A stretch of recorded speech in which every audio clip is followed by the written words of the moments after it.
Type 1 और type 2 को ले लेते हैं तो एक में तो हमें इंसुलिन लगानी पड़ती है, दूसरे के अंदर हमें गोलियां खानी पड़ती हैं।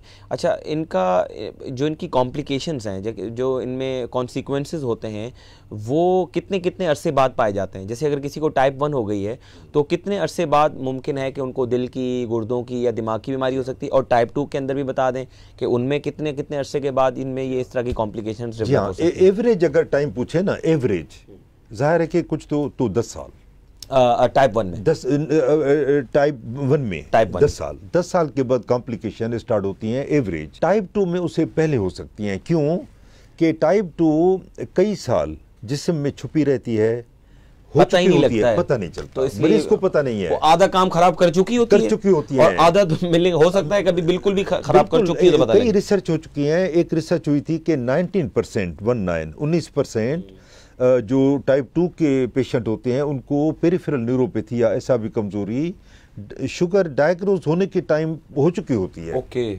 उसको पता ही नहीं है कि मुझे शुगर है, कॉम्प्लिकेशन हो गई है 19%। और ये सब पे के लिए अप्लाई होती है, दिल पे भी। अच्छा, हार्ट और अगर दूसरी कॉम्प्लिकेशन करें, एक तो मैंने आंखों का जिक्र किया, गुर्दे का जिक्र किया, हार्ट और फालिज, इसके 4 गुना ज़्यादा ख़तरे होते हैं शुगर के मरीज़ को बिनिस्बत एक आम आदमी की, 4 गुना हार्ट अटैक। और दूसरी बात, हार्ट अटैक में एक अच्छी बात कहनी चाहिए कि दर्द होता है, बहुत इतना शदीद दर्द होता है, उसको हम कहते हैं एक्सक्रूशिएटिंग पेन, यानी नाकाबिल बर्दाश्त दर्द, जैसे किसी ने चीर दिया हो बस, या जिंदगी का सबसे बुरा पेन, इससे कुछ चंद पेन है उसको हम कहते हैं। तो उसमें एक ये भी हार्ट अटैक का, और ये खुदा की नेमत है। क्यों कि सारे काम छोड़ के आदमी भागेगा आपके अस्पताल, हमारे पास आ जाते हैं NICVD या दिल के अस्पताल भागेगा, सारे काम छोड़ के, क्योंकि कुदरत कह रही है कि जाओ इलाज कराओ। और आजकल तो आपको ज़्यादा हमसे पता है कि इंजेक्शन लगाओ, वो लोथड़ा खून का डिज़ॉल्व हो जाता है, और 100% सही, बशर्ते है टाइम पे पहुंचे। टाइम पे वैसे नहीं पहुंचेगा, कहेगा भाई मेरे ऑफिस में मीटिंग है, मुझे अपनी बेगम को शॉपिंग कराने जाना है। तो कई काम होते हैं वो प्रेफरेबल होते हैं, ज़ाहिर बना होती है लिस्ट डेली, तो कैसे काम वो छोड़ेगा जब तक दर्द नहीं होगा।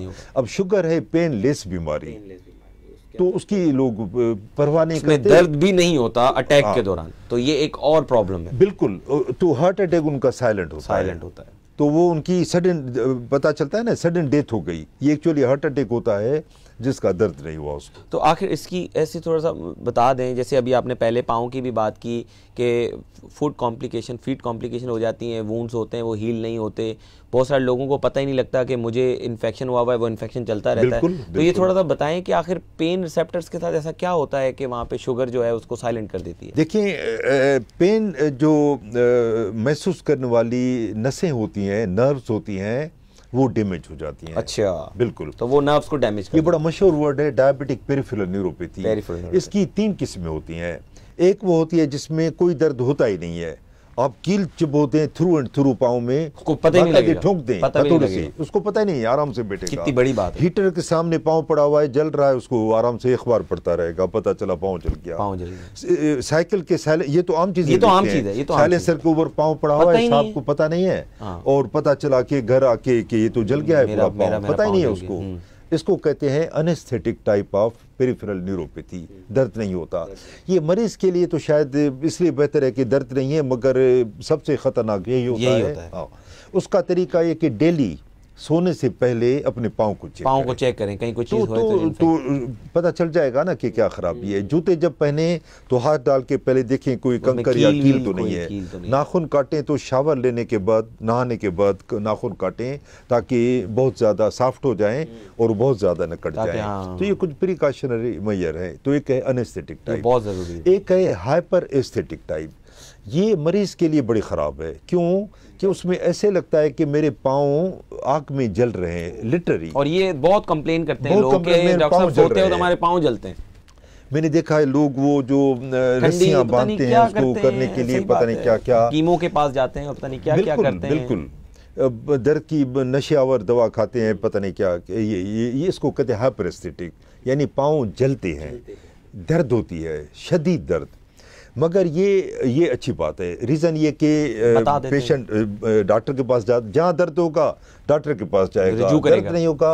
अब मैं एक मिसाल देता हूँ, एक औरत है, उसके सीने में गुठली है, अब उसमें दर्द नहीं है ना, तो लापरवाही करेगी, कहेगी गुठली है, क्या है, महसूस भी होगी, कहेगी कुछ नहीं है, वो कैंसर है, क्यों कैंसर में दर्द नहीं होता, गुठली में।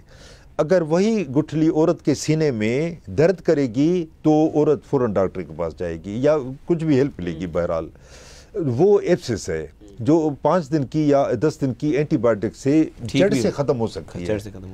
तो दर्द खुदा की नेमत है, उसको इसी तरह समझना चाहिए। क्योंकि दर्द होगा तो आदमी जाएगा मदद लेने के लिए, वरना बेखबर हो जाएगा। तो ये इसलिए कि दर्द महसूस करने की जो नसें हैं वो डैमेज हो जाती हैं, दर्द नहीं होता, ठीक, तो लापरवाही होती है और डैमेज होता रहता है।